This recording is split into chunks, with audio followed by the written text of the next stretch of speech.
Yes, my friends, welcome back today, my guys. Today, I had to bring on a special guest. I want to start producing a Chelsea weekly series where we discuss the key talking points that we've learned over the week. And with the football club at the moment in January, it's been a crazy period. It's been a crazy time. And there's a lot to unpack and there's a lot to discuss. But before we get into these big talking points to discuss over the week, of course, bro, Alex Goldberg, how the hell are you doing, man? Give yourself, a big up. I'm doing big things in the community for a very long time right now. Yeah, man, talk your stuff. How you been? Good. Just want to say that the sunglasses are only on because I'm tired, not because I'm not sober. Okay. Although I hope you do also have your stiff glass of vodka, Didi. Always need something on me, man, Okay. There especially you go. this season. Yep. Exactly. That's what Chelsea have done to us. But yeah, I'm good, man. It's been a while since we've collaborated on one of your channels, and it's nice to be back. Yeah, very nice to have you on, bro. And yeah, I think we've done enough of the niceties and the intros. I think we need to just tackle what the hell has been going on right now. That's just us having these honest realizations about the boards, our business this window, and the lack of, what it kind of feels like, bro, the lack of real drive to really want to fight for success. Alex, what's been the most disappointing thing from our boards that's hit you this week? You made an interesting point on my show on Playback that I thought was bang on the money, where these directors, and it starts with the ownership, obviously, but the ideology above is to almost no matter what the form is of the team and no matter what they need in that actual specific season, that they are not willing to really alter their plans, make an exception here, tweak something, perhaps decide, oh, wow, top five. I'll say top five from now on, since England will be lucky and have 5 spots for the Champions League. Seems like it, yeah. But, oh, wow, top 5 is so important. And we're in a very uncomfortable position right now. We probably need to go a little bit a different way, maybe pay a little bit more for someone, or maybe just go for someone that's more experienced, right?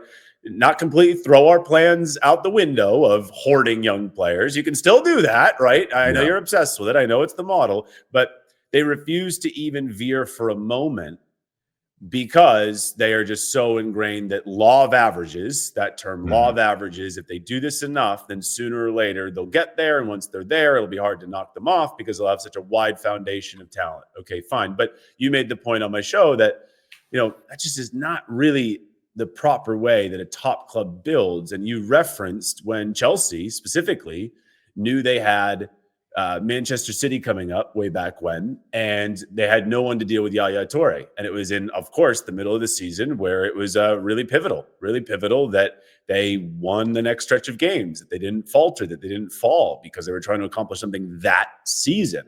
And they got Nemanja Matic. We got Nemanja Matic. And of course, Matic was almost he was obviously for more than just Yaya Toure, but it was like, okay, there's a time and a purpose to get this player. We need him now. And then you furthered it with the point of, I don't know if it's coincidental, probably isn't, that they got Kusanov, Manchester City now.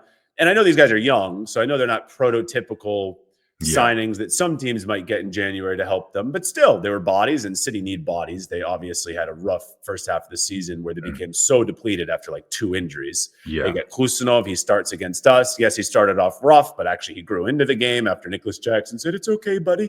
Don't worry." But Marmoush starts, and he was a problem. I know he didn't get a goal contribution, but he was a problem. And then, of course, they had the Vitor Rice kid on the bench. So they have these guys now. They might add more even before now, between now and the end of the window. And it's really pivotal. It's really important for City to get back up as high up as they can on the table. So those were acquisitions made by their board for their manager for the future, but also for now. And it just feels like we are so ingrained in our ideology and our model that we might acknowledge that top 5 is important, but we're not really willing to do anything out of just the direct order that we already have to help us in this season. What's mind-boggling about that, Nini, is we're always talking about how we want to make profit and we want to be successful financially under this new regime. And of course, that's common. I think that's more common than maybe fans want to admit. Roman did kind of make fans believe that all he cared about was winning, right? No, he obviously cared about making money, but he was pretty noble in the way that he fell on his financial sword for us. But it's more normal to care about finances. But the problem is hello, top 5.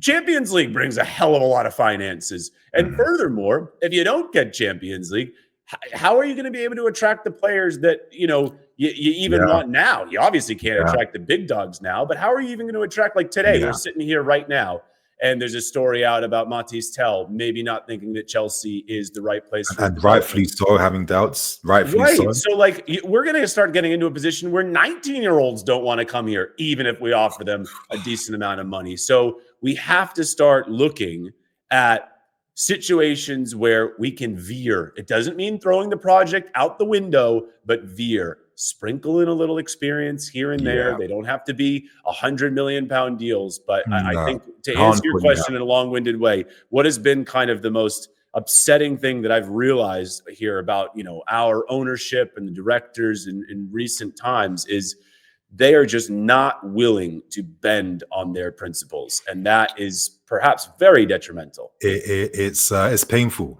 And it makes you question the long-term utility of things, because now you're playing a risky game now.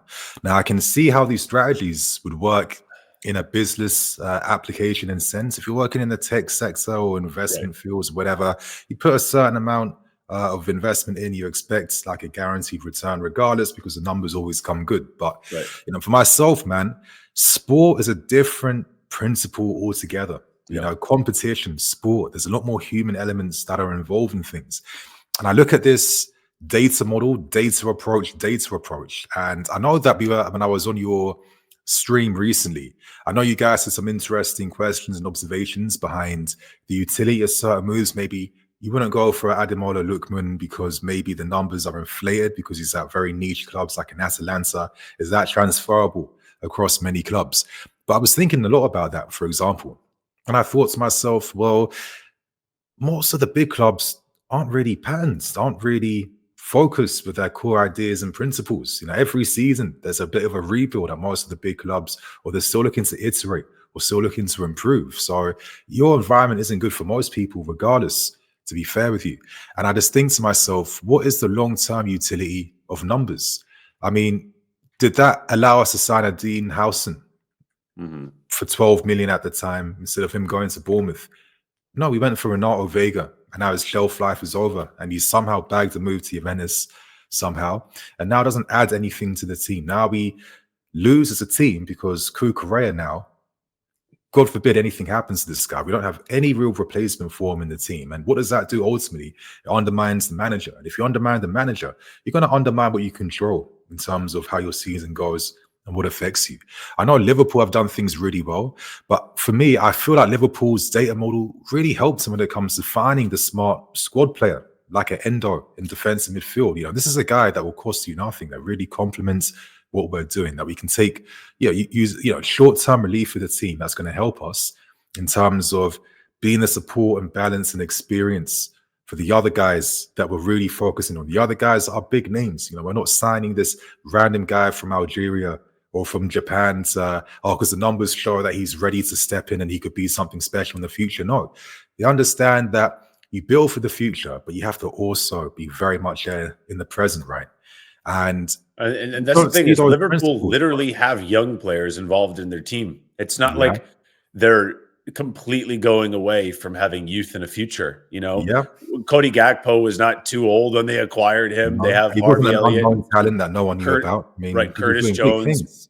Jones plays a big part in their team. The Kwanzaa kid. They freaking got Rio Nagamoha from us, and right? Bro, to even add to your point quickly, when they signed players like Diaz and Gakpo, they were actually planning to target them in the summer, but they had the foresight to accelerate their moves for them so they could come in earlier to help them immediately.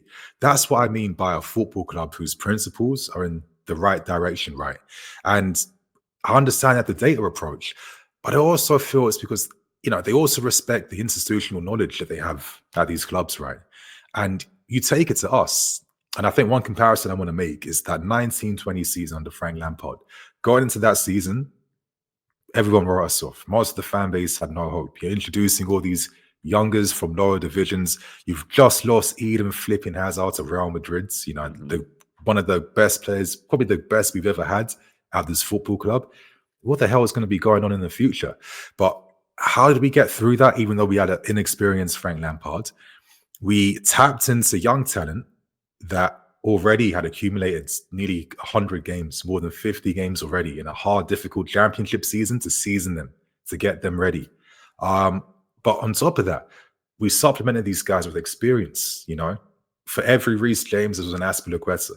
For every Christensen Tamori, there was Rudiger and there was Thiago Silva. For every Mason Mount, there was a Jorginho, a Mateo Kovacic. And for every Tammy Abraham, there was an Olivier Giroud. And you can see how, and Willian, let's not forget Willian's massive impact he had that season, you know, working alongside Pulisic and Hudson-Odoi. And in the end of that season, you know, which you could argue, a lot of people didn't rate most of the players to this day, but with much more difficult situations, with supposedly worse players and, you know, at a worse disadvantage than what we currently are at right now, we were able to secure Champions League football because we tapped into simple football principles.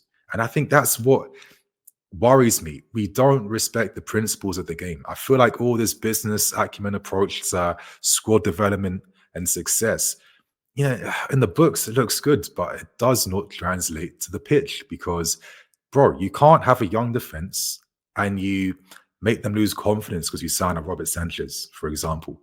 You can't have all these contradictions where you've hired a manager specifically for his ability to invert the fullbacks and get the best out of the £1 billion midfield that you've invested a lot of money into. But then you're in a situation where you only gave him one DM, one left back, one striker.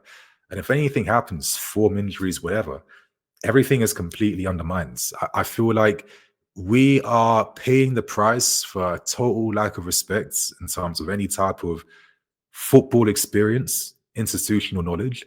And I'll give a million examples, bro. Look at Boca Juniors, Riquelme's taking over things. Look at Deco, director at Barcelona. Look at guys like Nedved, Maldini at AC Milan. I mean, it's a sport. I don't think these guys had to go to, you know, get their director qualifications to be smart and intelligent enough to be able to work in the business, right? I mean, football is not big tech. It's not big finance. It's not big this, big that. It's a bit more simpler. And I just feel like we're paying the price because we don't have the football people at the helms working in tandem with this model. And this is why we're seeing the extreme right now. Yeah, no, really well said. It's an ownership group that doesn't really care to look around at other clubs doing football properly, right? Succeeding in football. It's as if they almost want to take absolutely no tips and tricks from other clubs, other than Brighton. Other than Brighton, yeah. Other than Brighton. Simply said, to be honest with you. But yeah, I feel like we've kind of tapped into that right now. But there's a few more interesting talking points we have to discuss. And this is where your expertise and your insight is going to be very valuable for the audience. Because I think recently a player that is really coming under scrutiny ridiculously now is Robert Sanchez. We saw an absolute howler against Man City. We've seen a consistent repetition. Strike after strike after strike, support after support after support. And it's really starting to feel like you're actually noticing the body language from the defenders and co. They don't seem to be too impressed with Robert Sanchez right now. Alex, what's your thoughts on this situation? And do you think that Jorgensen is guaranteed now to start against West Ham? No, absolutely not. Guaranteed? Absolutely not. That hurts, man. That hurts.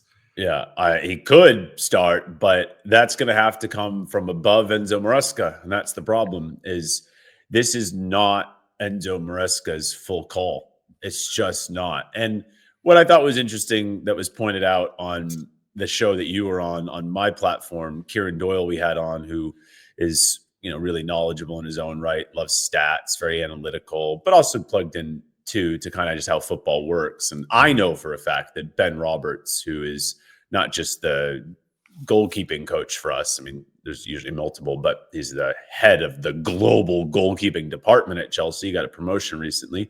I mean, it sounds like something like Fugazi made up position, right? I mean, it does. What is the need for that? Yeah. And he was, of course, with Robert Sanchez at Brighton. And I don't know if you've seen, but there are some shocking photos of them together where, if Robert Sanchez is so young, and it really looks like Ben Roberts is like the individual who discovered Robert Sanchez, gave him his chance as if he was his sensei, Or it looks like he like adopted Sanchez as a kid. Literally. And it's been described to me by a few people in the industry that he is Robert Sanchez's love child. I don't mean that completely seriously, but it's really bizarre. But anyway, so it is Ben Roberts' call ultimately. As Kieran Doyle pointed out, it might not be the only case where a goalkeeping coach or the goalkeeping department has more say than the manager, the head coach, over who starts in net. And I know that might be a little weird to fans listening, but if you think about it,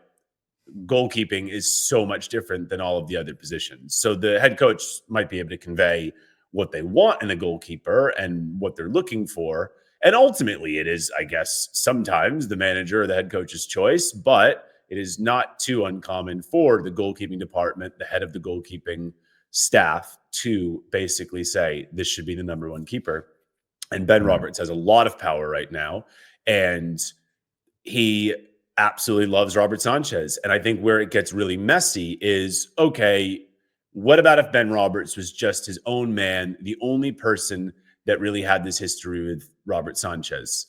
Would he be able to have Robert Sanchez in this position at the moment where he's screwing up game after game and he's still the number one keeper?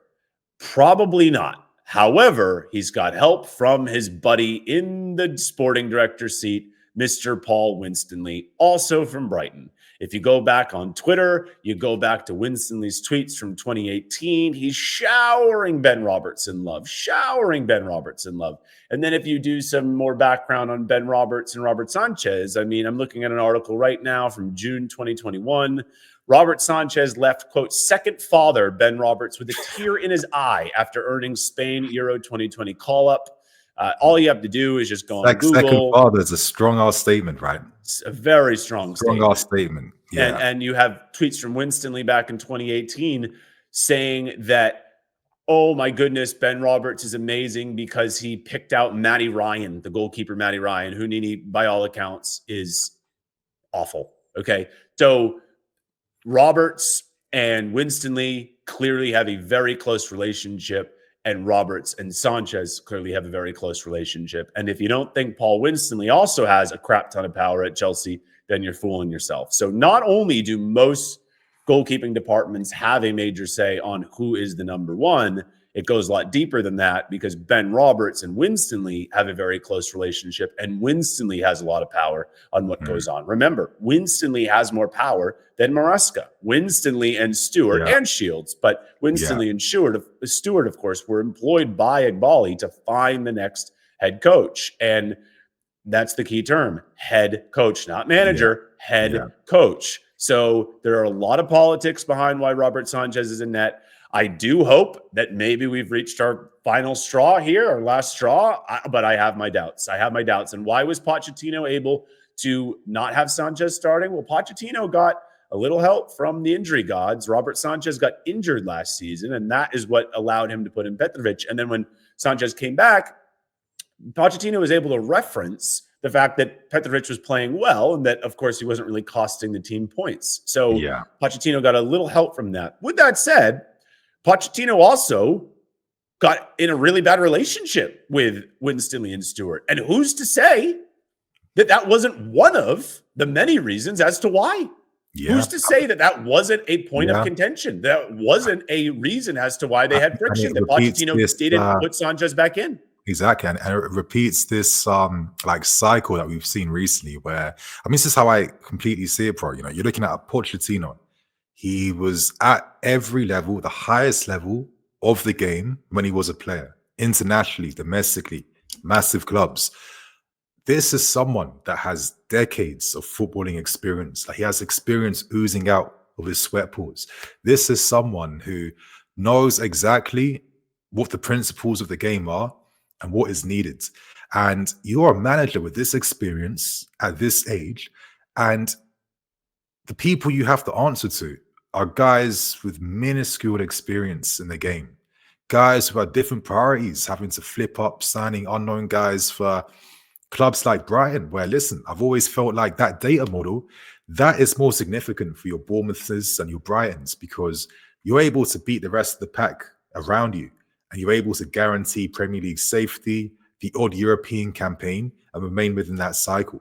But you will never be able to be anything more than that when your model is essentially selling to better clubs and feeding them. You're just trying to be part of the Dortmund, Leipzig, Benfica, Porto types of clubs. And that is good, but it's not transferable when you're at a club like this. And when you have this mixed communication of, wanting to build out a budget, build for the long term without giving any of the quality needed right now to match the lofty expectations and goals, it creates a disconnect. It doesn't create like a true type of like foundation behind, listen, we are really serious about wanting to be successful. And I can see why Pochettino, because again, when he left, it wasn't just because of all the nonsense the press said about, he's the data and the numbers show he was underperforming here, there, blah, blah, blah. I mean, one of the ultimate reasons was that him and the directors just did not see eye to eye. And it was time for Pochettino to move on, because he knew that nothing was going to get built under these two. I don't want to say bums, because that's too disrespectful. Even I've said it a few times. But you can't build nothing serious with people who aren't serious and have the priorities towards the goals that they're selling. Yeah, no, absolutely. I was quite critical of Poch, but at the same time, you're hella critical. Yes, I was. And I really don't take any of it back, because I still thought in isolation I didn't like the job he was doing. Can you maybe recontextualize a few things now? Yeah, be honest. You have to agree. I still think his performance was really, really poor as a manager of that team. But I was even saying at the time, and it probably just got lost in maybe the tone and the volume of what I was saying, is it doesn't mean that Poch didn't look at the guys upstairs and think they were all batshit crazy. Like, I'm sure Poch did. And I think Poch had every justification to be angry with what was above him. Yeah. It was a clear situation where I was almost just grading everyone and not liking anyone. I was seeing Winston and Stewart in their job, not liking them in the job. I was seeing Poch in the job, not liking him in the job.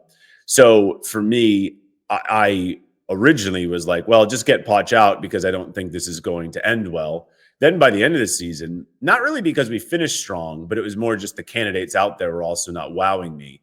Yeah. And I started to say, well, ultimately, like, not much is going to change if it doesn't change upstairs. So I became indifferent about Poch's job at that point at the end of the season, because the bigger picture, the bigger problem is the guys above Poch, above Maresca.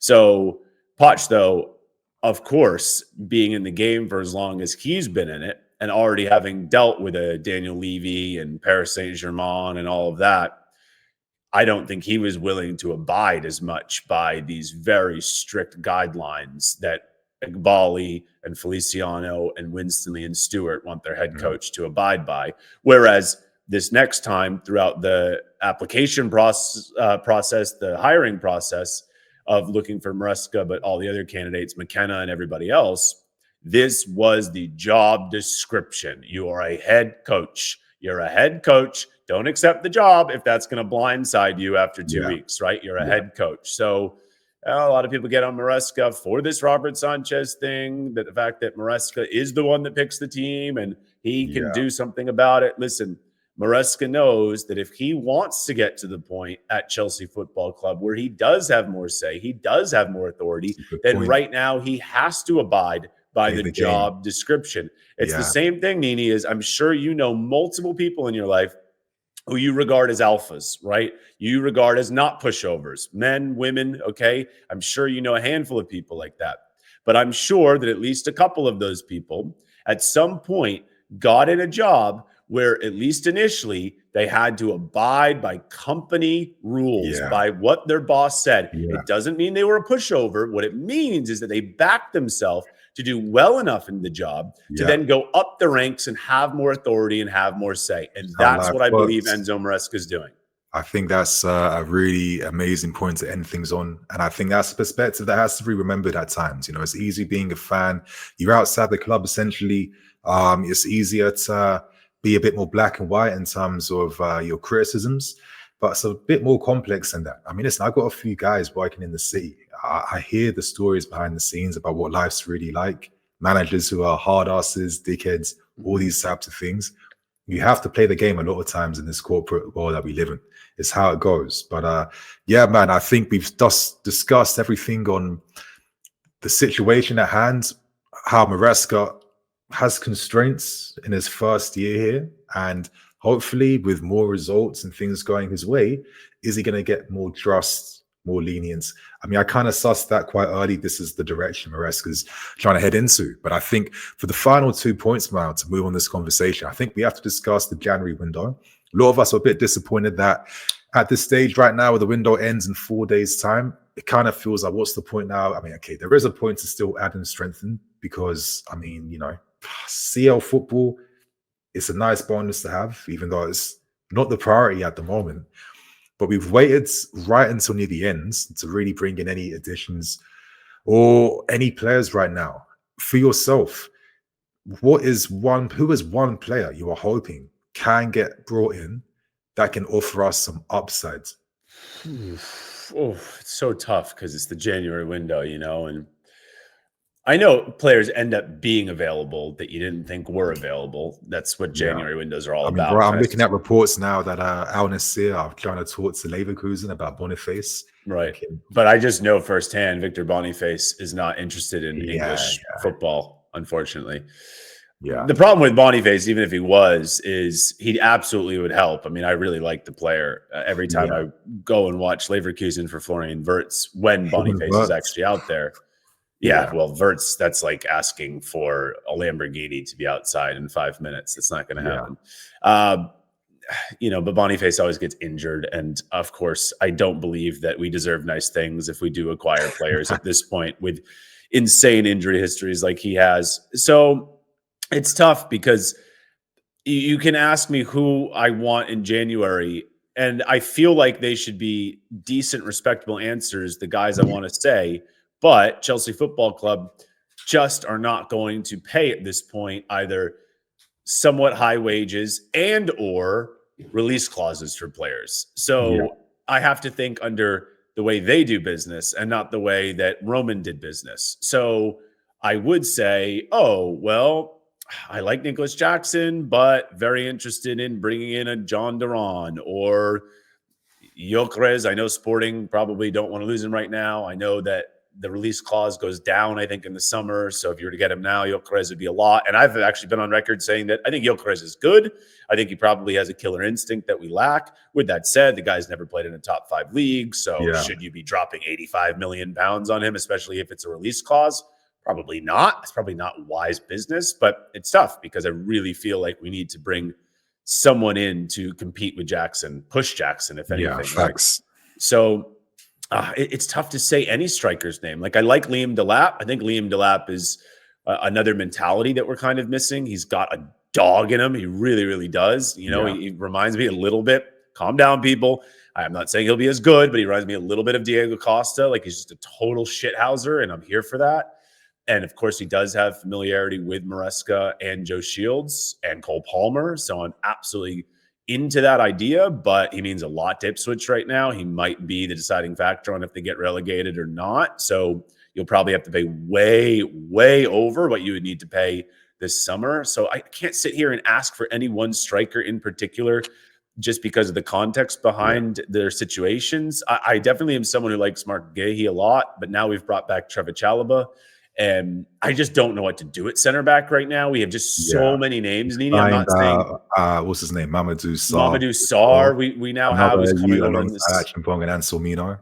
Right. So like, do we have the pairing? Do we have the long-term guy for Caldwell? I'm not selling my Caldwell stocks, obviously. Yeah. Maybe not. I think if Fofana could just never get injured again, then we do. But that's very unrealistic that he'll never get injured again. Yeah. But the problem is, I know we're recording at the moment where there might be some news about a certain French center back going to another Premier League club, which is okay, clearing out one guy. But still, like and you I'll said, be discussing this sassy later, you guys, so stay tuned. So, but like you said, Anselmino, Mamadou Sarr, Badiashil's still here, Trev now here. There's just so much. There's just so many guys that I can't sit here and say, oh yeah, bring in Marc Guéhi because he's Premier League experienced and he's a leader. Because now what have you done with a few other of the acquisitions? Like they're just not going to get a chance. You bring Marc Guéhi in, and no doubt about it, your center back combo is Guéhi and Caldwell. And that's fine. I like both players quite a bit, but you're asking Guéhi to move to right center back, and Guéhi's not coming anywhere if he's not a starter, right? Exactly. So all the other guys, top wages too, 150K a week, 180. That's what he wants. Right. So honestly, the biggest acquisition that I would ask for right now is it's almost recalling a player, Nini. It's almost just recalling Andre or a Leslie. It really is, because what's the ultimate way our season could crash and burn? The ultimate way. It's Enzo or Caicedo going down because Lavia, unfortunately, we can't depend on. And Leslie, I'm obviously pro recalling because he's already in England, and I like Leslie a lot. And I have higher stocks though in Andre, so maybe I care a little bit less about disrupting Leslie's season than Andre's. I agree with that. With that said, Andre is unbelievable. He actually has been, if you think about it, already at Strasbourg for a full season, Nini, because he had the second half of last season where he started every game, and now the first half of this season. So I know it's not the way you want to do it, but he technically already has had a full legal season. He's been incredible. And the thing about Andre is this guy does everything, even including scoring the ugly goals. And how many times have we wanted someone in the last month or two to score an ugly goal, just a goal in the box, pouncing on a ball, a header? Andre does all of those things, plus make tackles and interceptions. And he can literally be someone to cover for Caicedo or Enzo. I mean, he's so versatile. And also, there's some infectious nature about Andre. Wherever he is, when we first started watching him with the U17 Brazil unit, when we had just signed him and he went crazy. I don't know if you remember, he scored like 6 or 7 goals that tournament, and he was captaining the side. And, obviously now he's staying at Strasbourg. He's not with them for the U20 World Cup with Brazil. But wherever Andre goes, like, he's become almost the de facto leader at Strasbourg without really speaking much French or English. It's in his blood to be a leader. Exactly. So you bring him in, and I think he's actually someone that he might even start some games, certainly some Conference League games, FA Cup. But also, with as tight as Maresca has got with not wanting to bring in any of his subs, I think Andre might actually be someone who Maresca would bring in, even for a Cole Palmer in a 1-0 game or a 2-1 game. He's waiting for that, Alex. I think he is waiting for that. I think he realizes the intensity drop off every time we max out in games and we lose them in the end. And we don't have the players off the bench to turn to maintain that intensity, to bring the spirits back up again, to up the levels. And I think Santos, you think to yourself now, Strasbourg fans, I can't believe the form you're having right now. You're going to even dare attempt robbing your star guys yard at the moment. You know what I mean? I think that's absolutely outrageous behavior. But maybe the club will put an arm around Andre. Listen, Andre, you're still young. Maybe you want to leave these mean Strasbourg streets now and come back to the friendly neighborhoods in SW6. This is what I would be here for, bro. I would be here for something like that. But I don't know, man. We have to see. We had a guy who could have brought up a little bit of ugly. I can't believe I'm saying this, but Cassidy.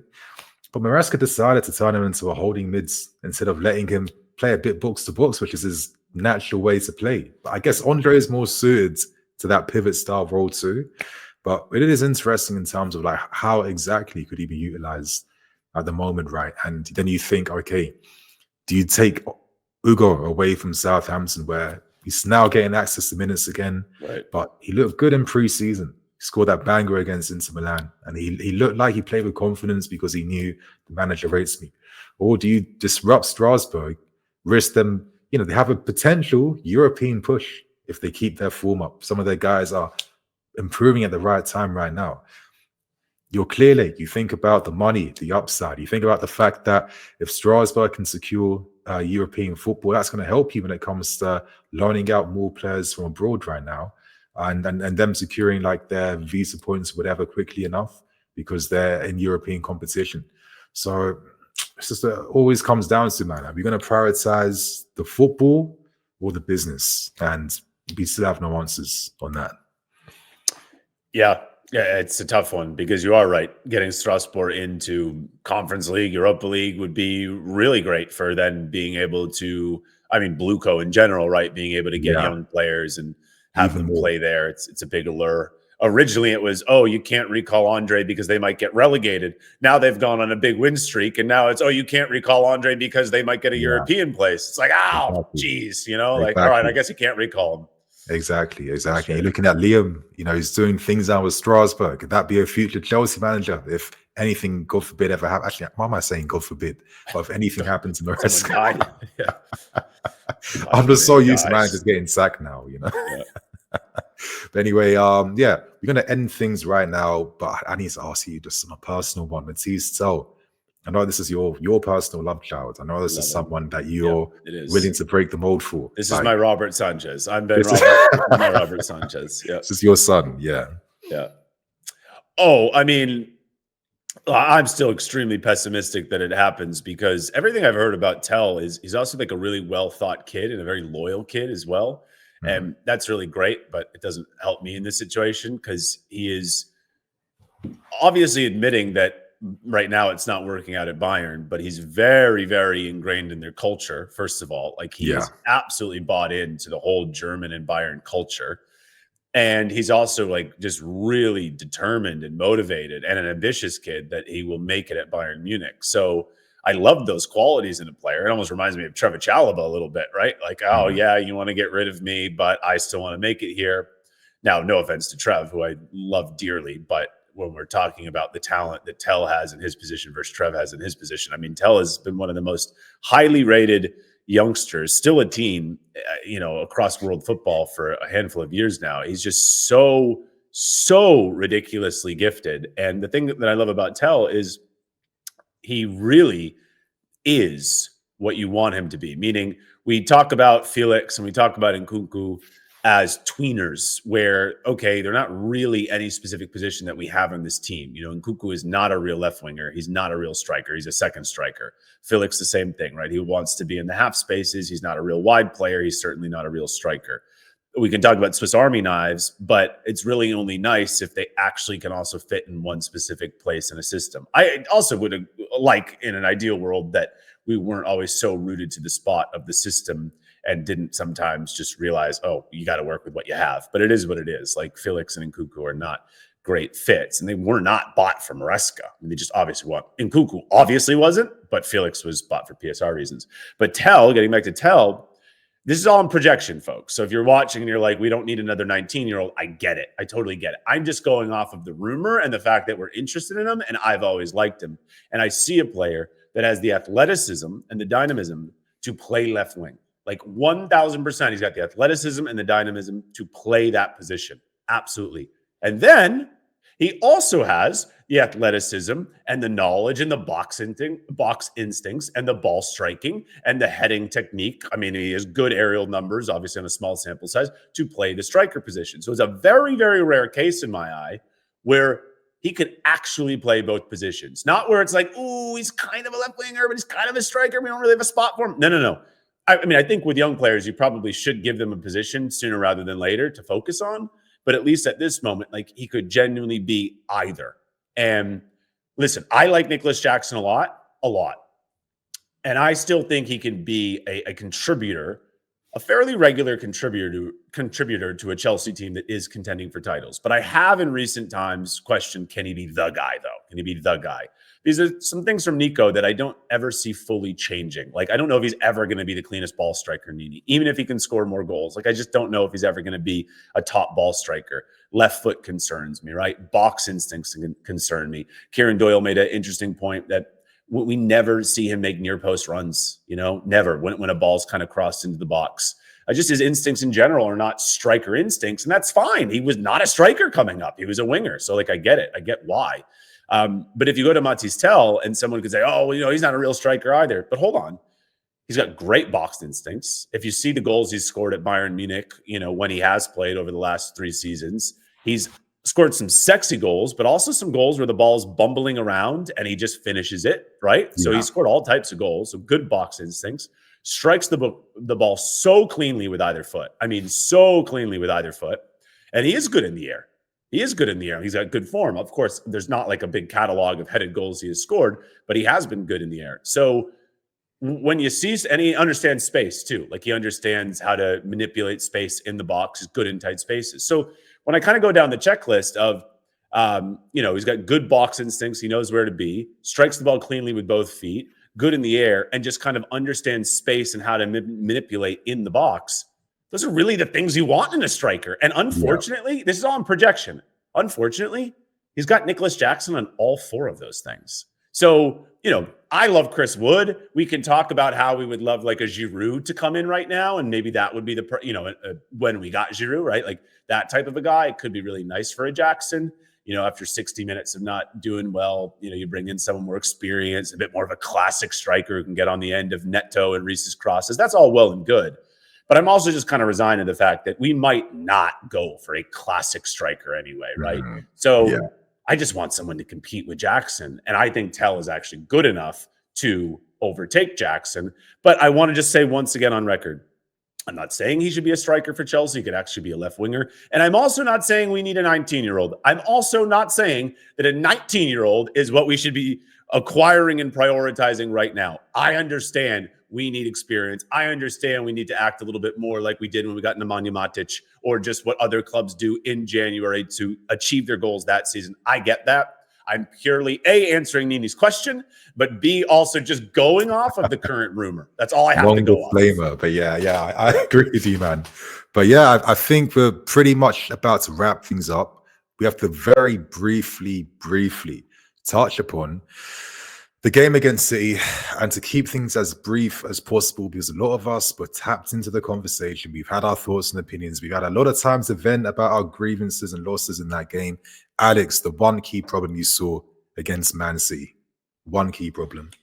Let the game happen to us. Folded like a deck of cards after scoring a goal. And I don't understand it. I think it's hard to pinpoint. I mean, I think it happens with young teams, right?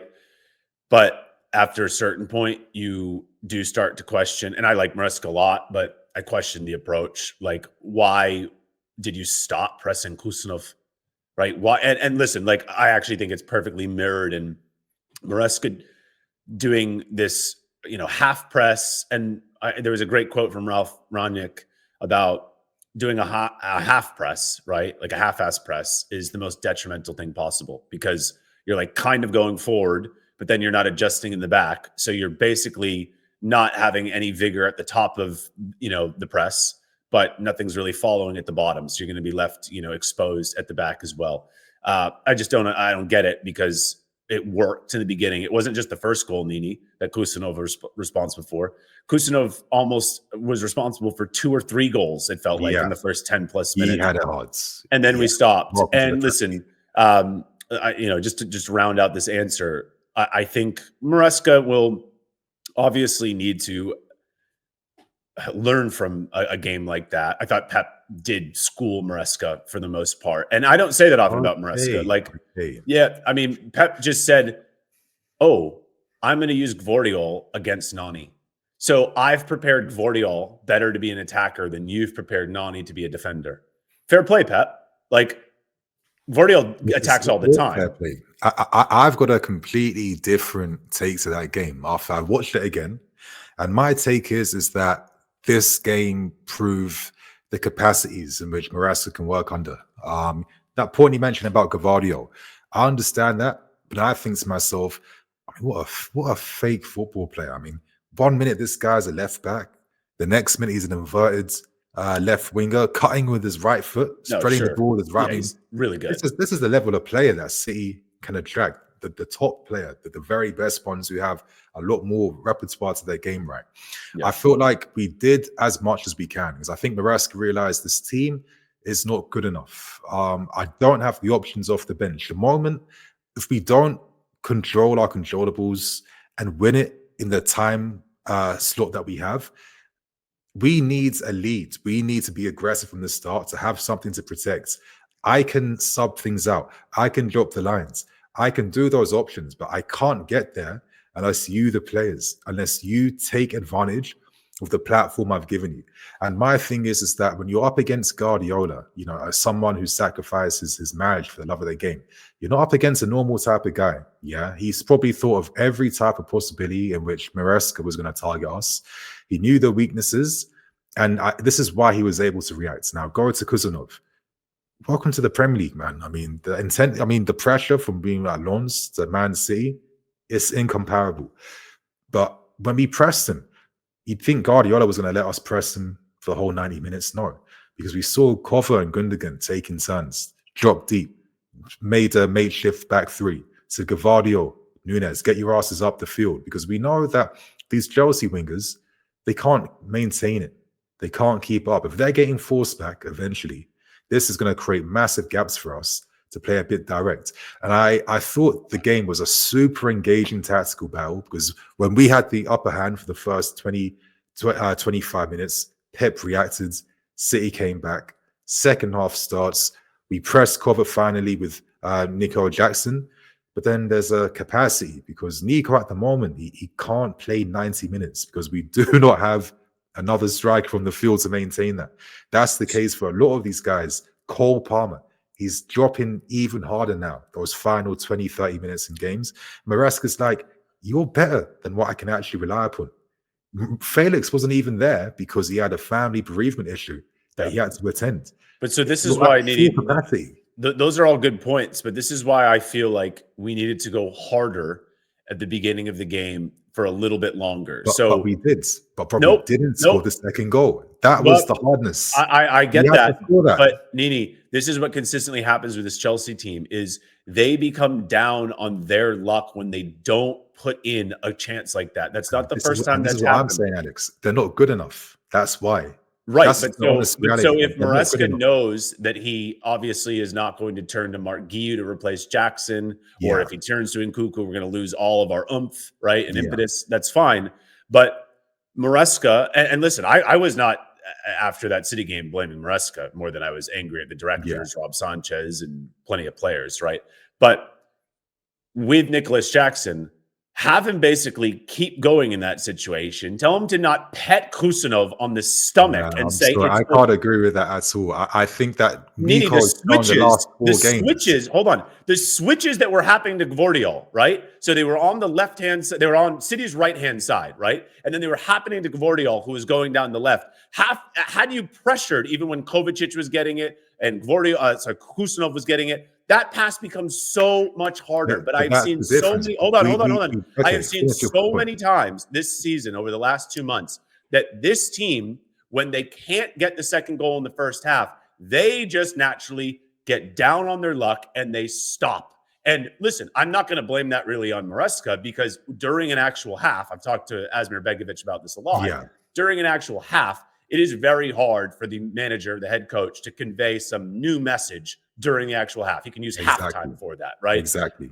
But, so that's why it comes back to the directors as well, is you have given Maresca a team that is so young that they really don't know how to go through adversity whatsoever. Absolutely no idea how to go through adversity. So that's, my original answer, Nini, was not blaming it on Maresca. My original answer to your question was, we let the game happen to us, right? So Palmer gives Jackson a heavy pass. Jackson doesn't hit it first time. And all of a sudden, the same way the fans are like, oh, here we go again, 1-0, and now we're never going to score again, and we're going to let the team back in the game.